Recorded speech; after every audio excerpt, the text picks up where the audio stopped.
Hi, my name is Anne Marie Moshore, and this is my lab 4. The purpose of this lab was to predict the behavior of currents containing resistors in both series and parallel, as well as using multimeters to measure the actual values of conventional current and potential differences, and to examine the behavior of resistors and capacitors, as well as applying Kirchhoff's loop rule, the node rule, Ohm's law, and the capacitance formula.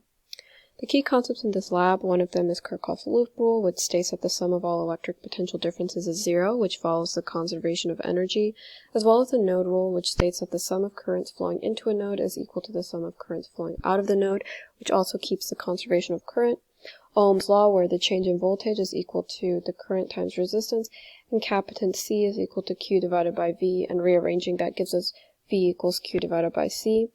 To calculate total resistance when resistors are in series, the total resistance is just equal to the sum of all resistors, whereas in parallel, you have to do the inverse of resistance is equal to the inverse sum of all the resistors.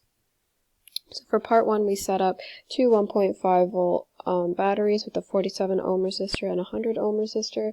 I predicted that both currents would be the same. Since current equals V divided by R, I found that since they're both in series, we could just add the resistance to get a whole total of 147 ohms. So I was predicted to be 3 volts divided by the 147 ohms, which is 0.02 amps. The experimental matched the theoretical, and the reading did not change when they were inserted backwards. For the broken system, the ammeter read 0 because due to an open circuit, no current flows, whereas the voltmeter read 3 volts since it measures potential difference and doesn't need an actual current to flow.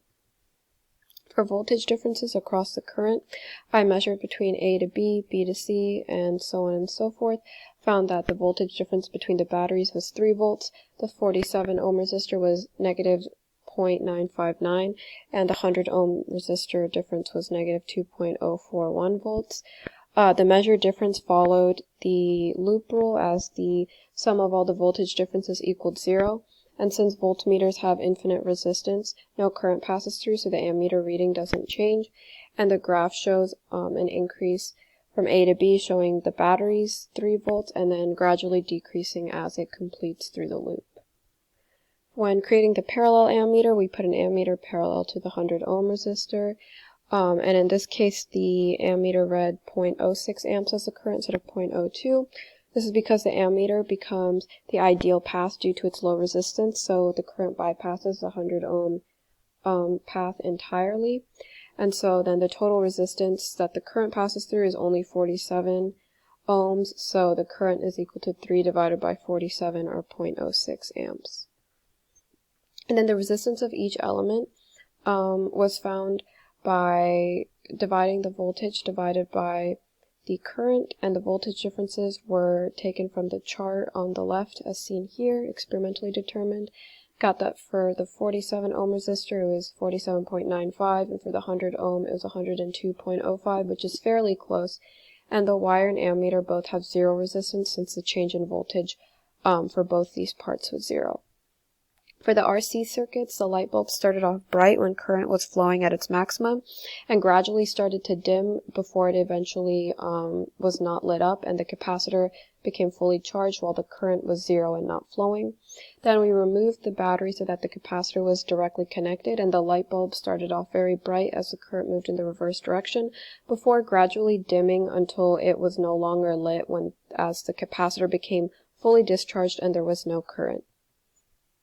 For the time to discharge, I noticed that between the 10 ohm and the 20 ohms, for both time to charge and discharge, the 20 ohm had double the time, since it also had double the resistance.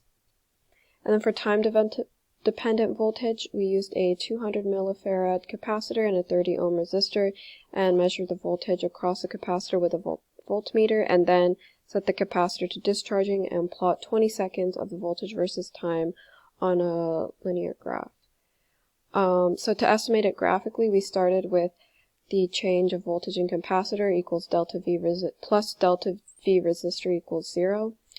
And then we made it into a differential and eventually found that the natural log of delta V divided by delta V initial is equal to negative T over RC, where the slope is equal to negative 1 over RC. So using the graphical data obtained, we find that RC is equal to negative times 1 divided by negative 0.01448, which is 6.906 seconds, which matches the theoretical value of 0.2 times 30.